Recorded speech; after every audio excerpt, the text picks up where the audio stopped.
بسم الله الرحمن الرحيم. قل أعوذ برب الناس ملك الناس إله الناس من شر الوسواس الخناس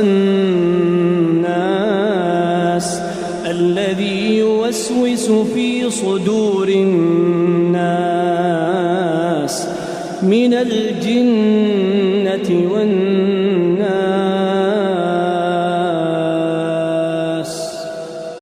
بسم الله الرحمن الرحيم.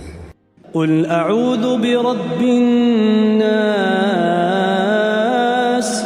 ملك الناس إله الناس من شر الوسواس الخناس الذي يوسوس في صدور الناس من الجنة والناس.